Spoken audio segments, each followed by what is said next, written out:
സഹോദരപുത്രൻ Sebastian അച്ഛൻ, ആന്റണി അച്ഛൻ്റെ ബന്ധുവായ തളിയൻ അച്ഛൻ, ഏറ്റവും സ്നേഹമുള്ള സിസ്റ്റേഴ്സ്, മലയാറ്റൂർ മഹാ ഇടവകയിലെ അംഗങ്ങളെ,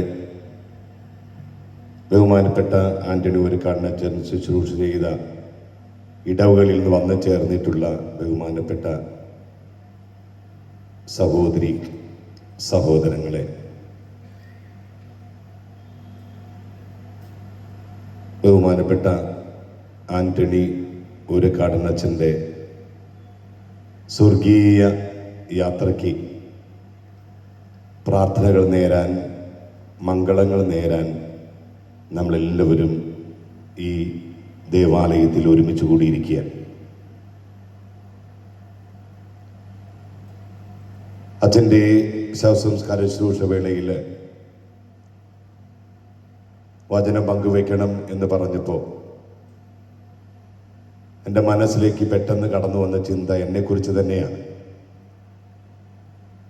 ഞാൻ ജനിക്കുന്നതിന് മുമ്പേ പൗരോഹിത്യ ശുശ്രൂഷയിലേക്ക് പ്രവേശിച്ച ഒരു വന്ധ്യ വൈദികനാണ് ആന്റണി ഊരക്കാടനച്ഛൻ. ആരംഭത്തിൽ ഇൻട്രൊഡക്ഷൻ നമ്മൾ കേട്ടതുപോലെ 64 വർഷത്തെ പൗരോഹിത്യ ജീവിതം, അത് സന്തോഷത്തോടെ സംതൃപ്തിയോടെ ജീവിച്ച്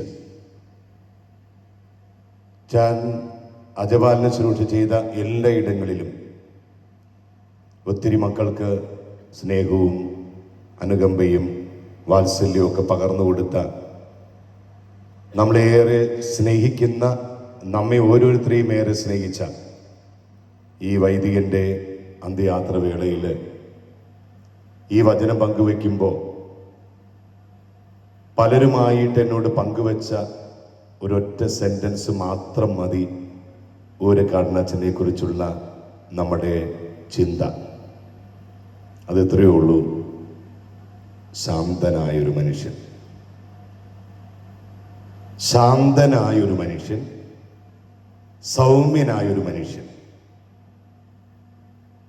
ആരോട് ചോദിച്ചാലും ആന്റണി അച്ഛനെ കുറിച്ച് പറയാനുള്ളത് അതാണ്. So simple and so humble. വളരെ വിനയത്തോടെ, വളരെ എളിമയോടെ, സ്നേഹത്തോടെ എല്ലാവരെയും ചേർത്ത് പിടിക്കാൻ തമ്പുരാന്റെ കൃപ ധാരാളമായി ലഭിച്ചിട്ടുള്ള ഒരു വൈദികനാണ് ആന്റണി ഊരക്കാടനച്ഛൻ. അച്ഛനെ കുറിച്ച് ഇത്തരത്തിൽ സംസാരിക്കുമ്പോൾ ഞങ്ങളുടെ ചെറുപ്പകാലത്ത് ഞങ്ങളുടെ മനസ്സിൽ മലയാറ്റൂര് മഹാ ഇടവകയിലെ വൈദികരെ ഞങ്ങൾ മനസ്സിൽ സൂക്ഷിക്കുമ്പോൾ 1960-നും 70-നും ഇടയിൽ എറണാകുളം അങ്കമാലി അതിരൂപത ആകുന്ന വലിയ കുടുംബത്തിൽ ശുശ്രൂഷ ചെയ്യാൻ വേണ്ടി വിളിക്കപ്പെട്ട 4 ബഹുമാനപ്പെട്ട വൈദികരാണ് മലയാറ്റൂരിൽ നിന്നുള്ളത്. അതിലേറ്റവും മൂത്ത വ്യക്തി നമ്മളേറെ ബഹുമാനിക്കുന്ന പരഞ്ചിക്കൽ അച്ഛനായിരുന്നു. പ്രായത്തിൽ പിന്നീട് വരുന്ന ഊരക്കാടനച്ഛനാണ്. പിന്നെ നമ്മോടൊപ്പം ഉണ്ടായിരുന്നത് കണ്ടത്തിൽ അച്ഛനാണ്, മാഞ്ഞാലി അച്ഛനാണ്. ഈ 4 പേരും നമ്മുടെ അതിരൂപതയിൽ സ്തുത്യർഹമായ ശുശ്രൂഷ ചെയ്ത് കടന്നുപോയവരാണ്. ഈ 4 പേരെയും ഞാൻ ഇപ്പോൾ ഈ നിമിഷം ഇവിടെ പ്രതിപാദിക്കാൻ കാരണം, പൗരോഹിത്യത്തിൻ്റെ നന്മ, പൗരോഹിത്യത്തിൻ്റെ വിശുദ്ധി അത് നമുക്ക് മനസ്സിലാകാൻ ഈ 4 പേരുടെയും ചിത്രങ്ങൾ നമ്മുടെ മനസ്സിലുള്ളത് നല്ലതാണ്. പൗരോഹിത്യത്തിൻ്റെ 2 വശങ്ങൾ, ഒരു കോയിന്റെ 2 വശങ്ങൾ എന്ന പോലെ പൗരോഹിത്യത്തിന്റെ 2 വശങ്ങൾ നമുക്ക് കൃത്യമായിട്ട് വായിച്ചറിയാവുന്ന 4 വ്യക്തിത്വങ്ങളാണ്. പനഞ്ചിക്കൽ അച്ഛനും മാഞ്ഞാലി അച്ഛനും ആധികാരികതയുടെ വ്യക്തികളായിരുന്നു. അവര് നല്ല കഴിവുകളുള്ള, പ്രാഗൽഭ്യമുള്ള, അറിവുള്ള, വിജ്ഞാനമുള്ള, നന്നായി പാട്ട് പാടുന്ന, നന്നായി പ്രസംഗിക്കുന്ന, എല്ലാ ജനങ്ങളെയും ഇത്തരത്തിൽ ഇങ്ങനെ പിടിച്ചു നിർത്താൻ സാധിക്കുന്ന തരത്തില് ശക്തിയുള്ള അഭിഷേകമുള്ള വൈദികരായിരുന്നു രണ്ടുപേരും. അതിന്റെ മറുവശമാണ് കണ്ടത്തിലച്ഛനും ഊരക്കാടനച്ഛനും. രണ്ടുപേരും ആധികാരികത ഉള്ളവരായിരുന്നു, പക്ഷേ ശാന്തതയുടെ ആധികാരികതയാണ്, എളിമയുടെ ആധികാരികതയാണ്, വിനയത്തിന്റെ ആധികാരികതയാണ്. ഞാൻ ആരംഭത്തിലെ സൂചിപ്പിച്ചില്ലേ, ഊരക്കാടനച്ഛനെ കുറിച്ച് നമ്മൾ ചിന്തിക്കുമ്പോൾ ഏറ്റവും കൂടുതലായിട്ട് നമ്മുടെ മനസ്സിൽ കടന്നു വരുന്ന ഒരു രൂപം വളരെ ശാന്തനായ ഒരു വ്യക്തിത്വത്തിന്റെ ഉടമ എന്നുള്ളതാണ്. അച്ഛൻ്റെ ശുശ്രൂഷ ആരംഭിക്കുന്നത് അങ്കമാലി സെന്റ് ജോർജ് ഫൊറോന പള്ളിയിൽ അസിസ്റ്റന്റ് വികാരിയായിട്ടാണ്. അന്ന് അവിടെ അച്ഛനായിരിക്കുമ്പോഴാണ് എനിക്കറിവനുസരിച്ച് നമ്മുടെ LF ആശുപത്രി വെറും 2 കട്ടിലുകളുള്ളൊരു ആശുപത്രി ആയിട്ട് തുടക്കമിടുന്നത്. വികാരി അച്ഛനോടൊപ്പം നിന്ന് അതിൻ്റെ ആരംഭദശയിൽ ഒരുപാട് ഓടി നടന്ന് ആ ആശുപത്രിയുടെ വളർച്ചയിൽ ഒരുപാട് കാര്യക്ഷമമായിട്ട് പ്രവർത്തിച്ച ഒരു വ്യക്തിയാണ് ഊരക്കാടനച്ഛനെന്ന് അച്ഛൻ തന്നെ പലപ്പോഴും സൂചിപ്പിച്ചതുകൊണ്ട് എൻ്റെ മനസ്സിലുണ്ട്. അപ്പൊ അവിടെ ആരംഭിച്ച് പിന്നീട് ദീർഘമായ യാത്ര ചെയ്ത് പൗരോഹിത്യ ശുശ്രൂഷയില് എടക്കുന്ന് പ്രീസ്റ്റ് ഹോമില് 2025 സെപ്റ്റംബർ 6-ാം തീയതി തീരുന്ന ആ പൗരോഹിത്യ ശുശ്രൂഷ ഊരക്കാടനച്ഛൻ്റെത് അത്ര എളുപ്പമായിരുന്നില്ല എന്ന് അദ്ദേഹം കടന്നുപോയ വഴികളിലൂടെ നമ്മളൊരു യാത്ര നടത്തുമ്പോൾ മനസ്സിലാവും. പക്ഷെ എല്ലായിടത്തും തൻ്റെ തനിമ, തൻ്റെ വ്യക്തിത്വം, ആ എളിമയുടെ വിനയത്തിന്റെ വ്യക്തിത്വം കൃത്യമായിട്ട് പതിപ്പിച്ചുകൊണ്ടാണ് അച്ഛൻ കടന്നുപോയത്. ഇത് സന്തോഷത്തിന് മാത്രം ഒരു യാത്രയായിരുന്നില്ല, ഒരുപാട് ആഘോഷങ്ങളുടെ യാത്ര മാത്രമായിരുന്നില്ല. സങ്കടങ്ങളിലൂടെ അച്ഛൻ കടന്നുപോയിട്ടുണ്ട്, പടർപ്പ് നിറഞ്ഞ വഴിയിലൂടെയും അച്ഛൻ കടന്നുപോയിട്ടുണ്ട്. പെരുമാൻ അച്ഛനോട് ഇരിക്കുന്നുണ്ട്. അച്ഛനോട് ഒഫീസിയൽ ഇപ്പൊ പറഞ്ഞു, പൂണിത്തറ പള്ളി, ആ ദേവാലയം പണിതുയർത്തിയത് ആന്റണി അച്ഛനാണ്.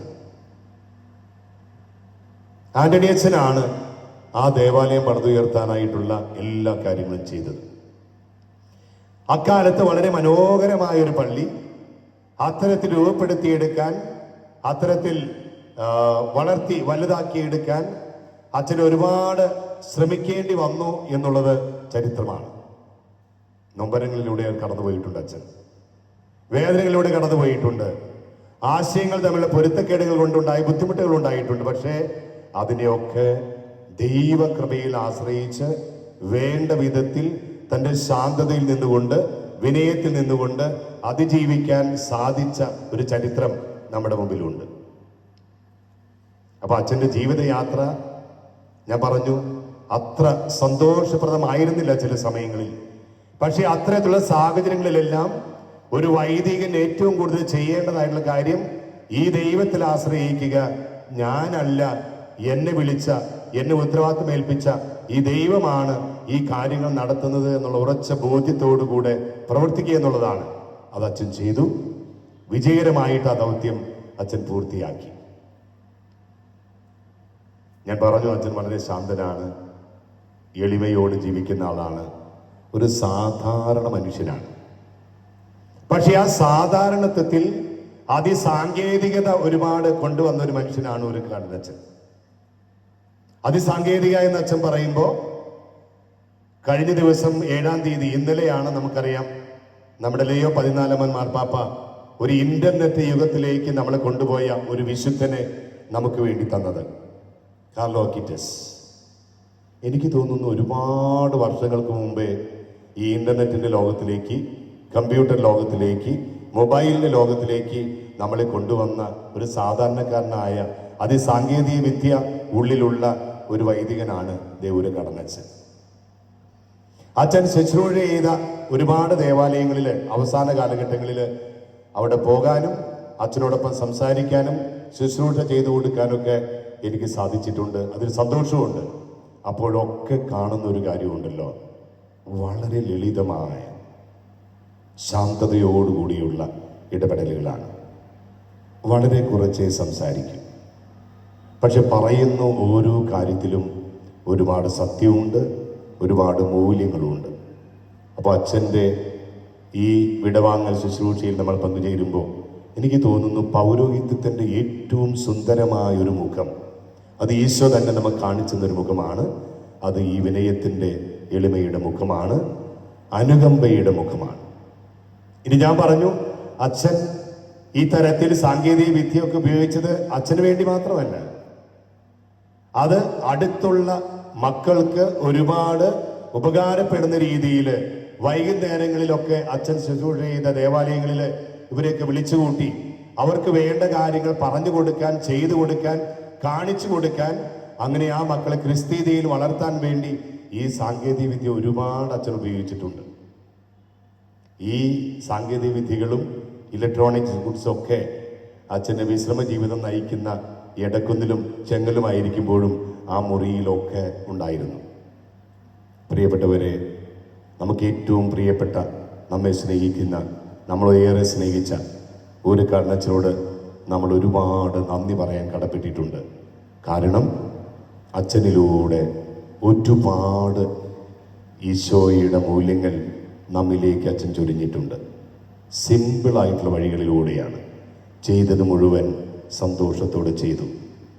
ഏൽപ്പിക്കപ്പെട്ട ജോലികളെല്ലാം കൃത്യമായി ദൈവകൃപയിൽ ആശ്രയിച്ച് അത് ചെയ്യേണ്ട സമയത്ത് കൃത്യമായി ചെയ്തു തീർക്കാൻ അച്ഛന് സാധിച്ചിട്ടുണ്ട്. തീർച്ചയായിട്ടും നമുക്ക് അഭിമാനിക്കാം. ഇത്തരം മാനുഷികത നിറഞ്ഞു നിൽക്കുന്ന, ദൈവികത നിറഞ്ഞു നിൽക്കുന്ന, കൃപ നിറഞ്ഞു നിൽക്കുന്ന ഒരു വൈദികനെ നമ്മുടെ അതിരൂപതയ്ക്ക് പ്രദാനം ചെയ്ത ആ ഊരക്കാടൻ കുടുംബത്തിൽപ്പെട്ട എല്ലാവരെയും നന്ദിയോടെ ഓർക്കുകയാണ്. ഞാനിന്ന് രാവിലെ അച്ഛൻ്റെ ആ തറവാട്ട് വീട്ടിൽ ഉണ്ടായിരുന്നു. അച്ഛൻ്റെ ബോഡി അവിടെ വരുന്നതിന് മുമ്പേ അവിടെ എത്തി. ഇനി ആ തലമുറയിൽ അവശേഷിക്കുന്നത് നമ്മുടെ സെബാസ്റ്റ്യൻ അച്ഛൻ്റെ അമ്മ മാത്രമാണ്. ആ അമ്മയുടെ അടുത്തിരുന്ന് ഞാൻ അല്പനേരം സംസാരിച്ചു. ഞാൻ അമ്മയോട് ചോദിച്ചു, അമ്മേ, ഈ ചേട്ടനെ കുറിച്ച്, ഈ അച്ഛനെ കുറിച്ച് അമ്മയുടെ മനസ്സിലുള്ള ഏറ്റവും നല്ലൊരു ചിന്ത എന്താണ്? ഏറ്റവും നല്ല ഒരു വികാരം എന്താണ്? അച്ഛൻ്റെ തിരുപ്പട്ട സ്വീകരണം കഴിഞ്ഞ് പിറ്റേ വർഷമാണ് ഈ അമ്മ വിവാഹിതയായി ഈ ഭവനത്തിലേക്ക് വരുന്നത്. അമ്മ പറഞ്ഞത് ഒറ്റ കാര്യം മാത്രമേ ഉള്ളൂ, ശാന്തൻ. ഞങ്ങളെയൊക്കെ ഏറെ സ്നേഹിച്ചുകൊണ്ട്, ഞങ്ങൾക്ക് ഏറെ കരുതൽ തന്നുകൊണ്ട്, ഞങ്ങൾ പറയുന്ന കാര്യങ്ങൾ ശ്രദ്ധയോടെ കേട്ട് ഞങ്ങളുടെ കാര്യങ്ങളിൽ ആവശ്യത്തിന് മാത്രം ഇടപെടുന്ന ഒരു വ്യക്തി. ആവശ്യത്തിന് മാത്രം, അത് പ്രാർത്ഥനാപൂർവം ഇടപെടുന്ന ഒരു വ്യക്തിത്വം. അത് ഊരക്കാടനച്ഛൻ. എൻ്റെ പ്രിയപ്പെട്ട വൈദികരെ, സിസ്റ്റേഴ്സ്, മറ്റു കുടുംബാംഗങ്ങളെ, മറ്റിടവിൽ നിന്ന് വന്നിട്ടുള്ള പ്രിയപ്പെട്ടവരെ, നമുക്ക് ഏറ്റവും സ്നേഹം നിറഞ്ഞ ഈ പ്രിയപ്പെട്ട ഊരക്കാടനച്ഛനെ നമ്മൾ യാത്രയാക്കുമ്പോൾ നമുക്ക് മനസ്സിൽ സൂക്ഷിക്കാൻ രണ്ട് കാര്യങ്ങൾ മാത്രം അച്ഛൻ നമുക്ക് തരുന്നു. ഒന്ന്, വിനയത്തോടെ മറ്റുള്ളവരോട് പെരുമാറുവാൻ. നീ എത്ര വളർന്നാലും എത്ര ഉയർന്നാലും നീ ദൈവത്തിന്റെ മകനാണ്, മകളാണെന്നുള്ള ചിന്തയോടുകൂടെ ദൈവത്തിന്റെ കൃപയിൽ ആശ്രയിച്ച് എളിമയോടെ ജീവിക്കുക എന്നുള്ളതാണ് അച്ഛൻ നമുക്ക് തരുന്നൊരു സന്ദേശം. രണ്ടാമത്തേത്, ഇലക്ട്രോണിക് ഗുഡ്സിന്റെ ഒക്കെ ഒരു കാലഘട്ടമാണല്ലോ. ഈ കാലഘട്ടത്തിൽ ഒരുപാട് വിപത്തുകളിലൂടെ കടന്നു പോകുന്ന സമയമാണല്ലോ. ഇന്റർനെറ്റിന്റെയും മൊബൈലിന്റെയൊക്കെ ഒരുപാട് അഭിനിവേശമുള്ള ഒരു സമയമാണല്ലോ. ഈ സമയത്ത് അച്ഛൻ നമ്മളോട് പറയുന്നു, ഇതെല്ലാം ഉപയോഗിക്കണം, ഉപകാരപ്പെടുത്തണം, പക്ഷെ അത് നന്മയ്ക്ക് വേണ്ടി മാത്രമേ ഉപയോഗിക്കാവൂ എന്നുള്ള ഒരു സന്ദേശം കൂടിയാണ് അച്ഛൻ നമുക്ക് തരിക. അവസാനമായിട്ട് യാക്കോബ് ശ്ലീഹായുടെ ലേഖനത്തിൽ നിന്ന് ഒരു വചനം. യാക്കോബിന്റെ ലേഖനത്തിൽ 1-ാം അധ്യായത്തിൽ 19-ാമത്തെ തിരുവചനം. ആ വചനം ഇങ്ങനെയാണ് നമ്മളോട് പറയുക: കേൾക്കുന്നതിൽ ഒരുപാട് തീഷ്ണത കാണിക്കുക, ജാഗ്രത കാണിക്കുക. സംസാരിക്കുന്നതിൽ മിതത്വം പാലിക്കുക. ദ്വേഷപ്പെടുന്നതിൽ അതിമിതത്വം പാലിക്കുക. 3 കുഞ്ഞു കാര്യങ്ങളാണ്. കേൾക്കുന്നതിൽ തീക്ഷ്ണത കാണിക്കുക, സംസാരിക്കുന്നതിൽ മിതത്വം പാലിക്കുക, ദേഷ്യപ്പെടുന്നതിൽ അതിമിതത്വം പാലിക്കുക. അതാണ് ഒരു കടന്നച്ഛൻ. അച്ഛ, സ്നേഹമുള്ള ആന്റണി അച്ഛ, ഞങ്ങളെല്ലാവരും അച്ഛനെ പ്രതി തമ്പുരാന് നന്ദി പറയുകയാണ്. അച്ഛൻ നടന്ന വഴിയിലൂടെ, ഞങ്ങളെ കാണിച്ചു തന്ന വഴിയിലൂടെ, ഞങ്ങൾക്ക് മുമ്പ് തെളിച്ച വഴിയിലൂടെ, ഈ നന്മയുടെ വഴിയിലൂടെ, എളിമയുടെയും വിനയത്തിൻ്റെയും മാതൃകയിലൂടെ സഞ്ചരിക്കാൻ ഞങ്ങൾക്ക് അനുഗ്രഹം തരണമേ എന്ന് ഞങ്ങൾ പ്രത്യേകം പ്രാർത്ഥിക്കുന്നു.